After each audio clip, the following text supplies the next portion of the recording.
بسم اللہ الرحمن الرحیم۔ اللہ جل شانہ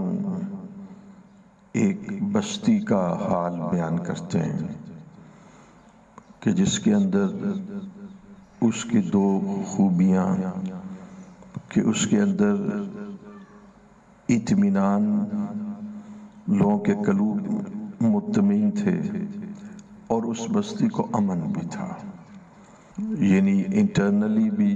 ان کے اوپر کوئی ایسا غم نہیں تھا اور بیرون سے دشمن کے خوف کا کوئی اندیشہ، حملے کا کوئی اندیشہ نہیں تھا۔ تو یہ لوگ بڑے ایک عشرت کی زندگی گزار رہے تھے، پر اللہ جل شانہ نے ان کو اتنی نعمتیں عطا کی تھی کہ ہر جانب سے رزق آتا تھا، یعنی چاروں ڈائریکشن سے وہ بزنس کرتے تھے۔ شام کی طرف سے بھی بزنس آ رہا تھا اور جتنے دوسرے علاقے اس بستی کو لگتے تھے ادھر بھی بزنس آ رہا تھا۔ شیخ اندر تشریف لے آئے، ادھر بھی بزنس آ رہا تھا۔ تو اس وہ بستی کے لوگ بڑے مطمئن اور امن بہت بڑی چیز ہے۔ میں اکثر مثال دیتا ہوں کہ قریش کو یہ جتلایا گیا وَآمَنَهُم مِّن خَوْفٍ، وَآمَنَهُم مِّن خَوْفٍ، کہ اللہ تعالیٰ نے ان کو خوف سے امن دیا۔ اسی آیات کریمہ میں جو مضمون چل رہا ہے، پھر انہوں نے اللہ جل شانہ کی نعمتوں کی ناشکری کی، فَكَفَرَتْ بِأَنْعُمِ اللَّهِ، فَكَفَرَتْ بِأَنْعُمِ اللَّهِ، انہوں نے اللہ تعالیٰ کی نعمتوں کی ناشکری۔ اتنا پھل تھا کہ مفسرین نے لکھا ہے کہ اگر خالی ٹوکرا لے کے ان کے گارڈنز میں چلے جائیں تو ٹپکے سے جو پھل گرتا اس سے وہ ٹوکرا بھر جاتا تھا، اور اتنا شفاف ماحول تھا، یعنی یہ بھی اس میں لکھا ہے۔ یہاں تک کہ جیسے ہوتے نا بعض جگہوں پہ کیڑے مکوڑے، وہ بھی نہیں تھے، اور اتنی ٹرانسپیرنسی، یعنی اتنا وہ شفاف ماحول تھا اور پانی اتنا صاف تھا۔ یہ اللہ جل شانہ نے ان کو بہت ساری نعمتوں سے نوازا۔ تو اللہ تعالیٰ پھر آگے اپنے کلام میں فرماتے ہیں ان تمام نعمتوں کو حاصل کرنے کے بعد انہوں نے ناشکری کی، فَكَفَرَتْ بِأَنْعُمِ اللَّهِ، تو جب انہوں نے اللہ جل شانہ کی نعمتوں کی ناشکری کی، یعنی اب ان کا جو اس قرآن میں ان کی جو ان کے لیے جو کمپلینٹ اور شکایت کی گئی، جو ان کا ناپسندیدہ عمل تھا وہ ناشکری کا تھا، ناشکری کا۔ تو فَكَفَرَتْ بِأَنْعُمِ اللَّهِ، جو اللہ جل شانہ نے ان کو نعمتیں دی تھی اس کی انہیں ناشکری کی۔ اچھا، اب اس آیت کو آگے بڑھانے سے پہلے ہم ناشکری کی ایک آیت سناتے ہیں۔ لَإِن شَكَرْتُمْ لَأَزِيدَنَّكُمْ، کہ کتنا خوش ہوتے ہیں جب تم اللہ تعالیٰ کی نعمتوں کا شکر ادا کرو گے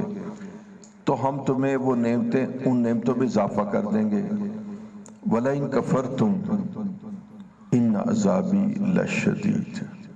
اور اگر تم ناشکری کرو گے تو آگے کہا گیا کہ إِنَّ عَذَابِي، تو پھر میرا جو عذاب ہے لَشَدِيد، بہت اس میں شدت ہے، وہ شدید عذاب کے تم مستحق ہوگے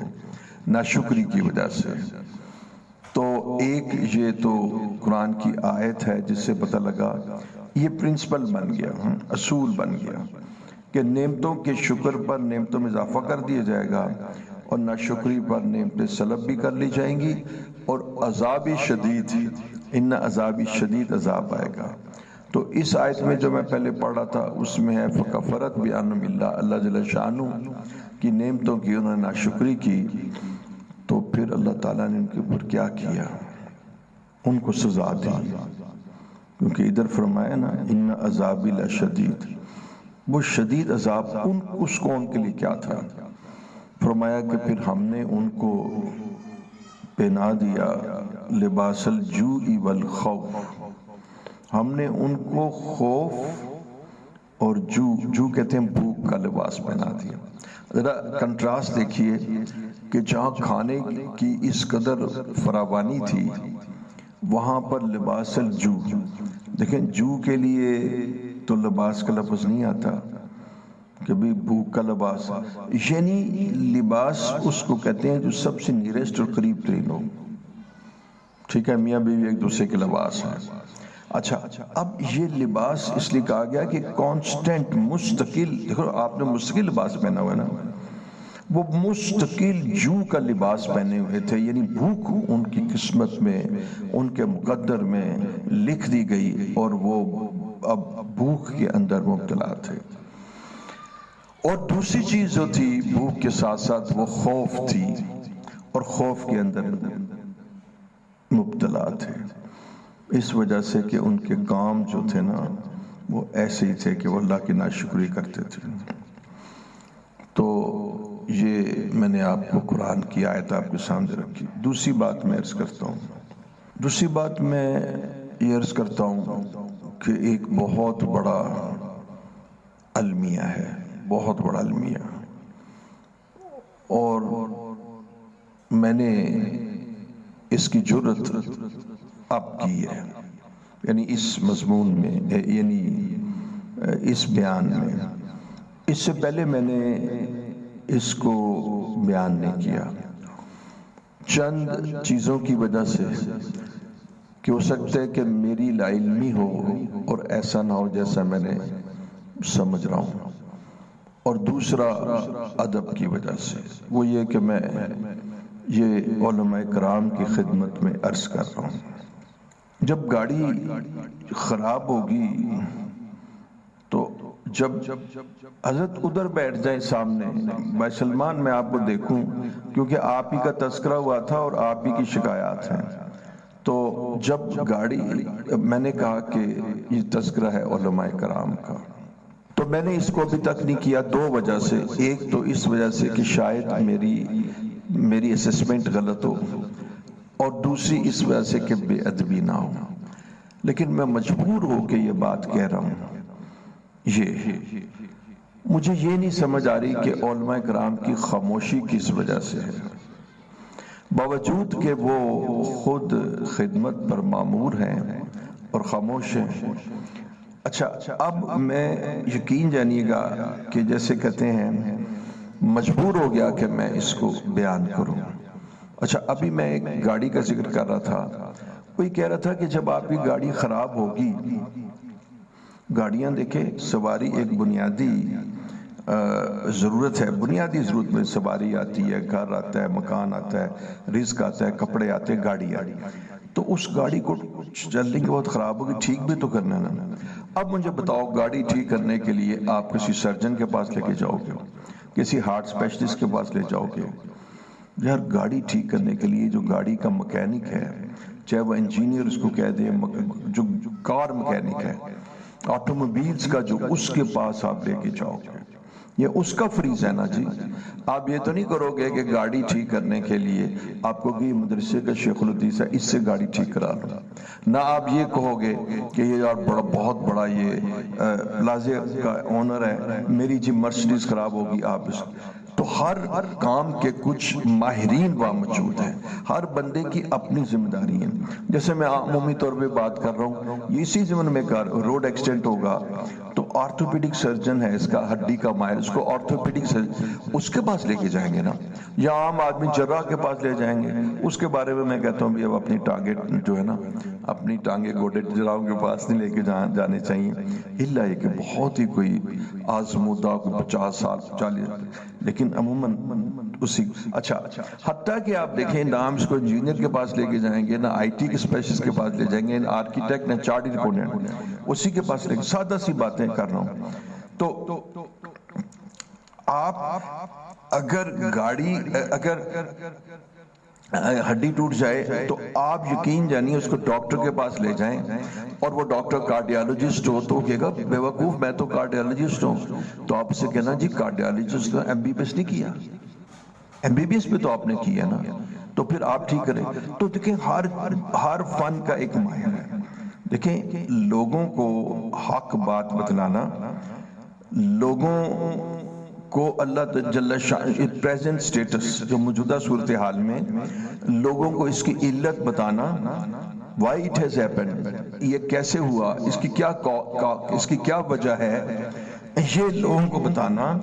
یہ ڈاکٹرز کا کام نہیں ہے. وہ تو تبلیغ جماعت کے احسانات ہیں کہ ڈاکٹر بھی بولنے لگے. یہ ڈاکٹر کی ذمہ داری نہیں ہے. یہ ڈاکٹر نے قرآن و حدیث نہیں پڑھا، اس کو اس کی علت اور اس اسباب کا نہیں پتا. 9 لاکھ مویشی رڑ جائیں، 9 لاکھ مویشی، یہ اللہ جل شانہ کو مویشیوں پہ ظلم کرنا ہے؟ انا للہ و انا الیہ راجعون. یہ تمہارا مال ہے جو رڑ گیا، ان کے باغات ختم ہو گئے. حتیٰ کہ لکھا ہوا ہے کہ وہاں پر اس کی جگہ، یعنی جہاں پر کوئی ایسی جڑی بوٹی نہیں، جیسے ہم کہتے ہیں نا، اس کو انگریزی میں کہتے ہیں ویڈز، کہ بھئی آپ نے لگایا کدو تو درمیان میں دوسری جنب بیلیں شروع ہو گئی. ہاں وہ عشق پیچا کی بیل ہوتی ہے نا، سارا کچھ کھا. ویڈز بھی نہیں تھے، کہتے ہیں وہاں پر سرکنڈے رہ گئے، وہاں پر صرف سرکنڈے رہ گئے، اور ان کے ڈیمز بھی خوش ہو گئے. ان کے ڈیمز، انہوں نے ڈیمز بنائے ہوئے تھے. حضور یہ آپ کو بتاؤں، اس قوم کو ڈیم، اس کی جو فراوانی کی ایک وجہ پانی تھی. ایگریکلچر ان کا جو کمال تک پہنچا تھا، قرآن سے بحث کر رہا ہوں، اس کی وجہ ڈیمز تھے. ان کو ڈیمز بنانے کا بڑا طریقہ آتا تھا، وہ واٹر سٹور کرتے ہیں. پتہ نہیں اب آگے مجھے معلوم نہیں ہے، لیکن بہرحال تفسیر میں کچھ اس قسم میں لکھا ہے کہ وہ ڈیمز کے اندر نا، ان کے ڈیمز کے اندر سوراخ ہونے لگے. اب کس طریقے سے وہ سوراخ ہوئے، ڈیمز کمزور کیسے ہوئے، وہ بھی ختم، وہ پانی سٹور نہیں کر سکتے تھے، یعنی ادھر خشک سالی ہو گئی. تو دیکھیے میں آپ کو بتانا چاہتا ہوں کہ ڈیمز کی ریپیئر تو انجینئرز کریں گے، اور ڈیمز کیوں خراب ہوئے اور تمہاری فکفرت بیان ملہ، یہ علماء بتائیں گے. بیماری اللہ تعالیٰ کی طرف سے آتی ہے، اور دوائی ڈاکٹر بتائیں گے، اور بیماری کی اصل کاز علماء کرام بتائیں گے، کیونکہ یہ کاز، اس کی وجوہات قرآن اور حدیث کے علاوہ کہیں نہیں مل سکتی. جو قرآن اور حدیث کے جاننے والے ہیں وہ بتائیں گے کہ ہمارے اوپر یہ احوال کیوں ہیں. میں اس کو تسلیم کرتا ہوں کہ یہ اپنی جگہ ہے کہ غلط منصوبہ بندی تو 100% ہے ہی، اور اب ہمیں ڈیم کی اہمیت کا پتہ لگ گیا، اور 2010 میں بھی یہ ہوا، اور اب بھی ہوا، اور کل بھی ہوگا. آپ کے پاس کیا جواز ہے کہ 2023 میں نہ ہو، 24 میں نہ ہو، 25 میں نہ ہو؟ آپ نے کیا کیا ہے؟ کون سی رکاوٹ پیدا کی ہے؟ آپ نے کون سی بہترین منصوبہ بندی کی ہے؟ اس کا بھی جواب ہے کہ اللہ جل شانہ معافی کے ساتھ، اللہ سے بھی معافی کے ساتھ اگر کرتا ہوں، اگر اللہ آپ کو اس حالت میں رکھنا چاہیں تو پھر حکمران بھی ایسے آ جائیں گے جو کہیں گے کہ یہ ہماری لاش پہ بنے گا، یہ کالا باغ ڈیگ ہماری لاش پہ بنے گا. آپ کو ایسے حکمران ملیں گے، آپ کو ایسے عوام ملیں گے. اچھا، تو اس کے اندر سب سے پہلے میں آپ کو عرض کرتا ہوں کہ سب سے بڑا المیہ یہ ہے، یہ بات میری پہنچا دی جائے. کل میرے پاس سوات سے علماء کرام تھے، کافی بڑے ماشاءاللہ، وہ دورہ کراتے ہیں اس کا جلالین کا. تو میں نے کہا حضرت میں آپ کو یہ بات بتاتا ہوں کہ آپ نے اب لوگوں نے اپنا فریضہ، ان کا ہمارے یہ بات پہنچاتے ہیں. اچھا، وہ اپنا پہلی بات یہ ہے کہ علماء کرام نے اپنا فریضہ ادا نہیں کیا. دوسری بات یہ ہے کہ عوام کو آپ نے روٹی تو پہنچا دی، یہ تو کمال کر دیا، اسار پر آپ کے اوپر اللہ تعالیٰ کی رحمت نازل ہو، لیکن آپ نے ان کو یہ نہیں بتایا کہ دیکھو استغفار بھی کرو، استغفار بھی. اس کے بالمقابل میں آپ کو میں بتاتا ہوں حضرت، میں نے وہ پوری ڈیٹیلز لے لی. ہیومینٹی فرسٹ، ہیومینٹی کا مطلب انسانیت ہوتی ہے. ہیومینٹی فرسٹ کا معنی ہی یہ نظر آ رہا ہے، یعنی فرسٹ کو ساتھ لگانے سے پتہ لگ رہا ہے کہ یہ کوئی مشنری ہے. میرا مطلب ہے چاہے ہم کرسچنز ہو، جیوز ہوں، لیکن بات یہ ہے کہ جب مصیبت انسانوں پر آئے گی تو انسانیت سب سے پہلے، ہیومینٹی فرسٹ. حضرت یہ مرزئی لوگ ہیں. اچھا، اور میں نے یہ سوچا کہ یہ یہاں یہاں کے مرزائیوں نے فوری طور پہ اس کو لیا ہے۔ پتہ لگا 1994 کے اندر، میں پورا پھر کھولا میں نے، 1994 کے اندر ان لوگوں نے یہ ہیومینٹی فرسٹ بنائی تھی، 52 کنٹریز میں یہ کام کر رہی ہے۔ ان کے ایٹ دا اینڈ انہوں نے لکھا کہ اتنے بلین ڈالر، یہ بھی لکھ دیا، اتنے بلین ڈالرز ہمارے پاس ایکسپینسز ہیں، ہماری ڈونیشنز ہیں، ڈونیشنز، اور پھر لکھا کہ اپنے جو لوگوں کا جو تعارف کرایا تو حضرت اس کے اندر زبردست قسم کے ایڈمنسٹریٹر، سوشیولوجسٹ، سائیکالوجسٹ، اور یعنی اس کے اندر جیسے کہتے ہیں نا پی ایچ ڈی ڈاکٹرز ہیں جی، جو اس فیلڈ کو نا ٹیکل کرتے تھے، یعنی جو اس کے اندر ڈاکٹرز بھی ہیں، اس کے اندر آرتھوپیڈک سرجن، سارے ایسے لوگ جو کہ کسی کلیمٹی کو جب بم جو پھٹ گیا تو اب کس چیز کی ضرورت، وہ ساری چیزیں ان کے پاس موجود ہیں، اور وہ یہاں کے کام کر رہے ہیں، اور انہوں نے لکھا ہیومینٹی فرسٹ۔ وہ اپنی دعوت دے رہے ہیں، وہ کہہ رہے ہیں دیکھیں اس وقت ہم مرزیت کی بات نہیں کر رہے ہیں، اس وقت ہم مرزیت کی بات نہیں کر رہے، اس وقت ہیومینٹی فرسٹ۔ لیکن جناب جب ان کے ہاتھوں تمہیں روٹی مل رہی ہے، میڈیسنز مل رہی ہیں، خیمے مل رہے ہیں، اور تمہیں وہاں سے نکال کے مصیبت سے ادھر لے کے جا رہا ہے، تو پھر اس کے بعد جس وقت وہ ہزاروں لوگوں کو ری ایبلیٹیٹ کریں گے، تو جب بات پہنچے گی کہ یہ مرزئی ہیں تو تحسین کے جذبات پیدا ہو جائیں گے اس وقت کہ جس وقت آدمی موت کے منہ سے نکالا گیا۔ انسان تو یعنی عبد الاحسان ہے نا، تو اس لیے دیکھیں اب ان کی جو بات، ان کے جو کام کرنے کی جو کیا کہتے ہیں، میں یہ کہتا ہوں کہ اس آرگنائزیشن کے کام کرنے کا جو طریقہ ہے وہ انٹائرلی کمپیوٹرائز اینڈ سائنٹیفک ہے۔ میں تو حیران ہو گیا، مجھے پہلی دفعہ پتہ لگا کہ یعنی یہ جو احساس پروگرام ہے اس کے لیے انہوں نے ایک لیڈی اسپیشلسٹ منگوائی تھی جو باہر کی کنٹریز کی تھی۔ میں کہتا اس کی کیا ضرورت ہے، پتہ لگا یہ ایک بہت بڑا فن ہے، یہ اس کے لیے بھی ایک سائنس ہے کہ آپ نے کہاں جانا ہے، کدھر جانا ہے، کیسے جانا ہے، یہ وہ کام کر رہے ہیں۔ یہاں پر میں آپ کو بات کرنا چاہتا ہوں کہ وہ اپنا میسیج ڈیلیور کر رہے ہیں۔ وہ تو اوپنلی نہیں نا کہہ سکتے، آپ تو اوپنلی قرآن حدیث کو بیان کر سکتے ہیں۔ تو سب سے پہلے یہ ہے کہ وہ اس میں دو افیکٹڈ، یہ اس کے اندر دو جو اس کلیمٹی کے اور اس مصیبت کے مخاطب دو ہیں، ایک وہ جو کہ سیلاب زدگان ہیں، اور ایک جو ہم اور آپ ہیں جن کے کچن بھی قائم ہیں، جن کے مکانات بھی قائم ہیں، یہ ان دونوں کے لیے ہیں۔ اب علماء کرام سب سے پہلے یہ بتائیں کہ یہ کیوں یہ ہمارے اوپر یہ جو آفت آئی ہے، ایسی شدید آفت کہ کہنے والوں نے کہہ دی ہے، پرائم منسٹر نے بھی کہہ دیا کہ میں نے زندگی میں بھی کبھی زندگی میں، آپ لوگوں نے بھی زندگی میں، جو لوگ 60s میں ہیں انہوں نے کبھی ایسی بارش اور ایسا عذاب نہیں دیکھا۔ اچھا اس کو لوگ جب کہا جائے کہ حضرت یہ کیا ہے، عذاب ہے، اس کا بھی علماء کرام جواب نہیں دیتے، بھی جو ہے وہ آپ اس کا جواب تو دیں۔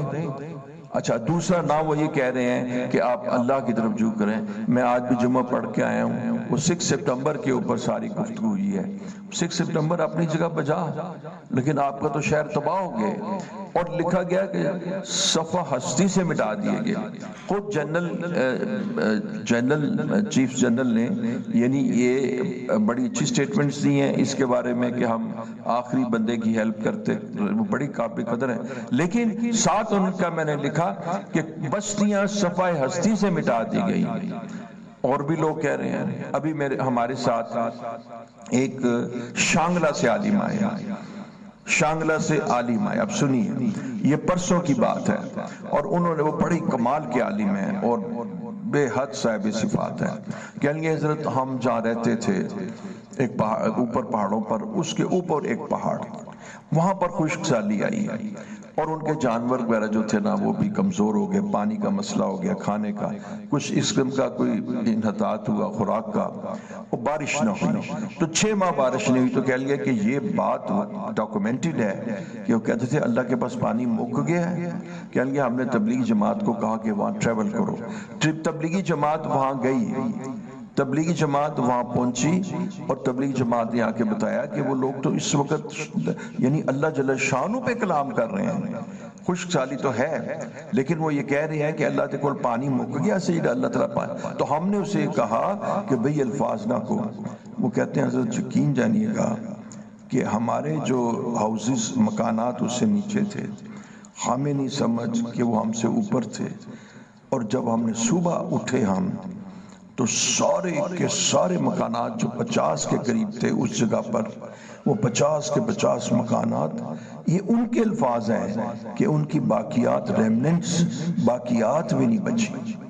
سارا صاف کر دیا۔ ان کے مویشی، ان کی وہاں پر، یعنی کہتے ہیں ایک مسجد تھی چھوٹی سی، وہ مسجد جو تھی نا وہ چھوٹی سی جس میں 30-40 آدمی آتے تھے، وہ مسجد قائم رہی۔ باقی ان کے سارے 50 کے 50 گھر اس طرح اٹھے کہ کوئی ان کی اینٹ بھی وہاں نظر نہیں آتی تھی۔ اچھا، اس پر کوئی کلام کرتا ہے یہ کیا ہے؟ آپ، عجیب بات ہے، آپ کو ناز اور عجب کی عادت ہے، ہاں، آپ کو اپنے عیب نظر نہیں آتے۔ حضرت عمر فرماتے ہیں جب رضی اللہ تعالیٰ عنہ، جو مجھے میرے عیبوں کا تحفہ دے گا میں تہجد میں اس کے لیے دعا کروں گا۔ علماء کرام دو چیزوں کے اندر مبتلا ہیں، یا علماء کرام غفلت کے اندر مبتلا ہیں اور وہ بھی دنیا دار ہے، اور دوسری بات، یا علماء کرام احساس کمتری میں مبتلا ہیں۔ ہلاکت ہے کہ اگر قرآن و حدیث کے بعد کوئی شخص احساس کمتری میں مبتلا ہو، بالمقابل ان لوگوں کے یونیورسٹیز، کالجز میں، بریڈ فورڈ میں، اسٹینڈ فورڈ میں، اور کیا کہتے ہیں ہارورڈ سے اور مانچسٹر سے پڑھ کے آئے ہوں۔ اگر علماء کرام اس کو سمجھتے ہیں کہ یہ بیان کرنے سے عوام ناراض ہوں گے، تو ایسے علماء کرام اللہ ان پہ رحم فرمائے۔ اور کسی جگہ پر بھی، میں پتہ کر شہر کے اندر میں نے کسی جگہ پر بھی انہوں نے یہ نہیں کہا کہ لوگوں توبہ کرو، استغفروا ربکم انہ کان غفارا۔ کسی نے نہیں کہا نبئ عبادی انی انا الغفور الرحیم، اللہ غفور رحیم سے توبہ کرو۔ یا ایھا الانسان ما غرک بربک الکریم، یہ بغاوت جو ہے یہ کس بات کی؟ کسی نے یہ نہیں کہا کہ دیکھو اللہ کی طرف رجوع کرو اور اپنی زندگیوں کو بدلو، اور قرآن کے واقعات اور ان قوموں کے واقعات جن پر عذاب آئے، جیسے میں نے بھی آپ کو بتایا کہ اللہ جل شانہ لباس الجوع والخوف، وہاں پر جوع اور خوف کا حال ہے، کسی عالم نے نہیں بتایا۔ علماء کرام بالکل اپنی ذمہ داری نہیں بیان کر رہے، نمبر ایک۔ نمبر دو، ان کو چاہیے کہ وہ ان کو اذکار بتائیں، ان کی ریبلیٹیشن، اور جو ان کو اسباب دے رہے ہیں، جو لوگ ان پہ رلائی کر کے ان کو دے رہے ہیں، ان کو اذکار بھی بتائیں، ان کو نماز کی دعوت دیں، ان کو بتائیں کہ احوال اللہ تعالیٰ کی طرف سے آتے ہیں، یہ سب کچھ اللہ تعالیٰ کی طرف سے ہے۔ اب آئیے میں جس بات سے مجھے جرأت ہوئی وہ میں بات آپ کو بتاتا ہوں۔ اب سمجھے کہ میں نے پہلی دفعہ، یہ معاشرے کی عکاسی ہے، بس ایک دو، ایک کہتے ہیں ایک رینڈم سیمپل، جی بالکل، ایک رینڈم سیمپل، یہ ایک معاشرے کی،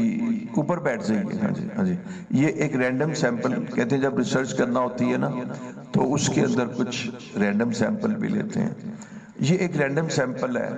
میں پچھلے کوئی 6 ماہ سے، جب سے میں نے خبر سنی، کیونکہ میں بند کمرے میں ہوں تو اس وجہ سے مجھے علم نہیں ہوتا،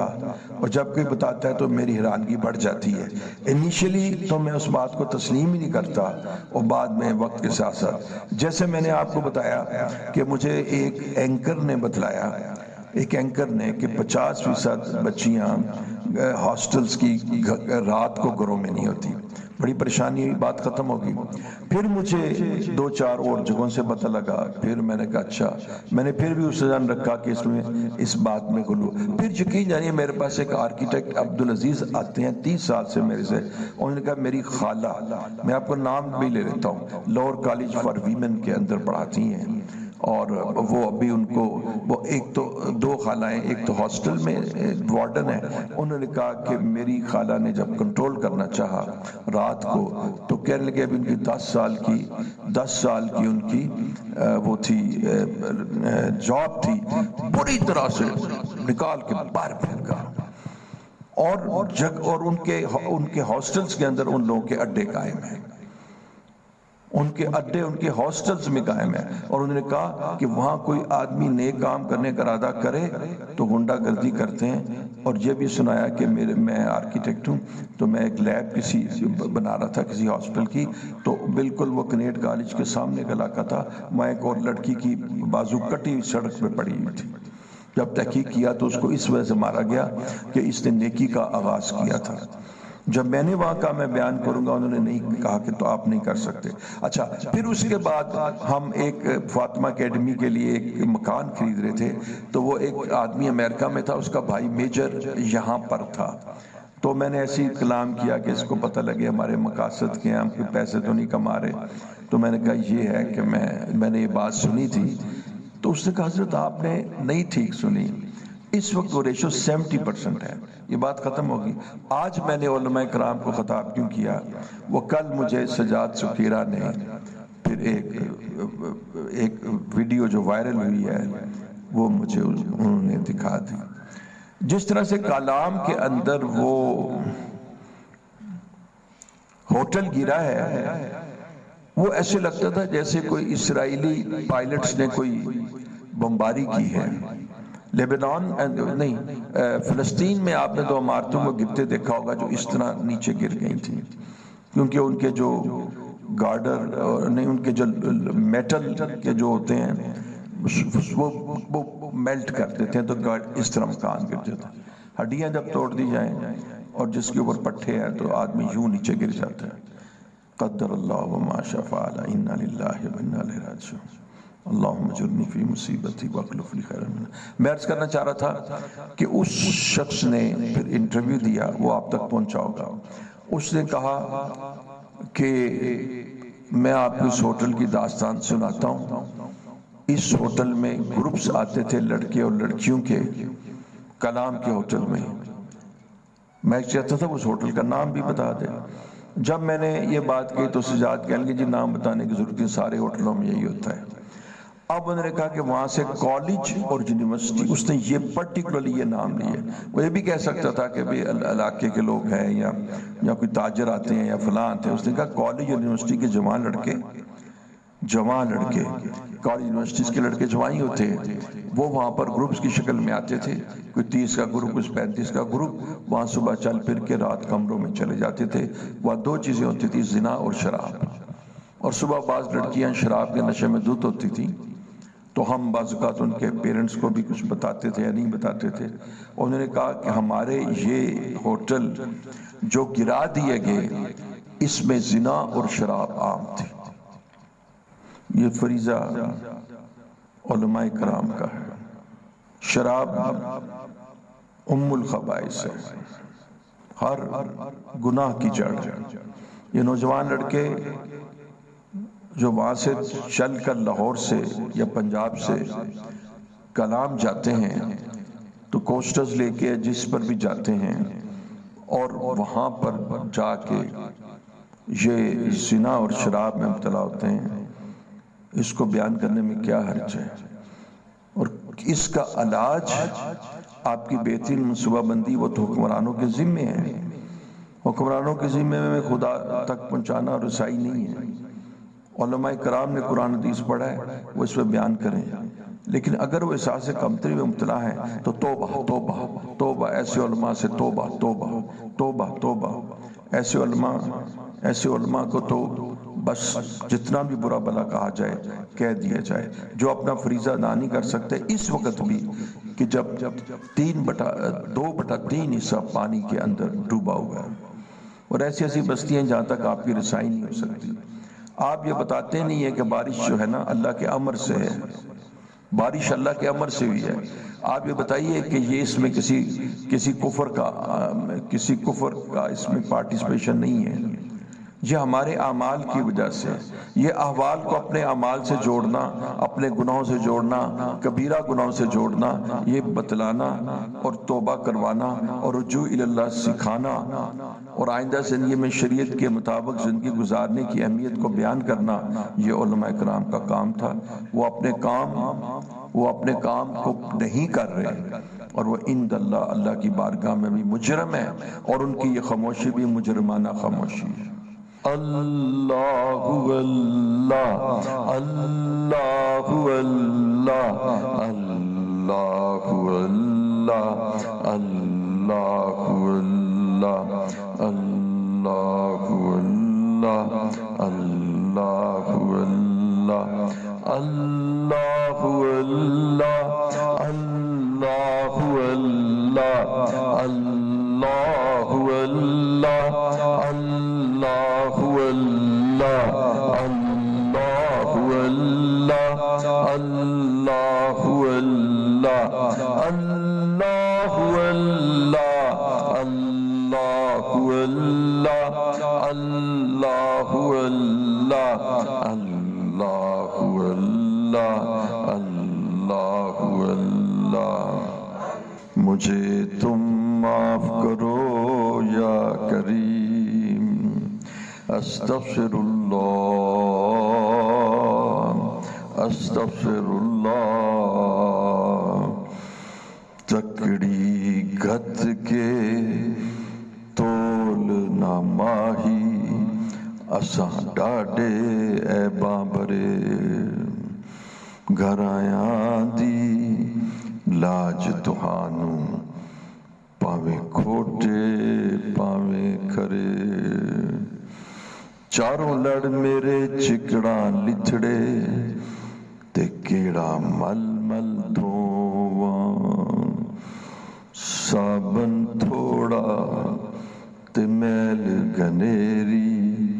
تے میں پتنا تے بے کے رواں غلام فریدا وس نہیں چلدا تے میں ہنجواں دے ہار پروں گھر آیاں دی لاج تہانوں تے کرو نا پرے پرے اللہ اللہ اللہ اللہ اللہ اللہ اللہ اللہ اللہ اللہ اللہ اللہ اللہ اللہ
لا الہ الا اللہ محمد رسول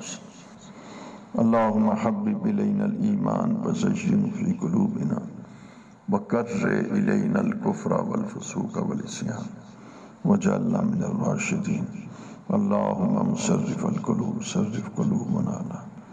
اللہم مقلب القلوب ثبت قلوبنا علی دینک ربنا لا تزغ قلوبنا بعد إذ هديتنا وهب لنا من لدنك رحمة إنك أنت قلوب هدايتك النور جزا الله عنا محمد الله آمين صلى الله عليه وسلم.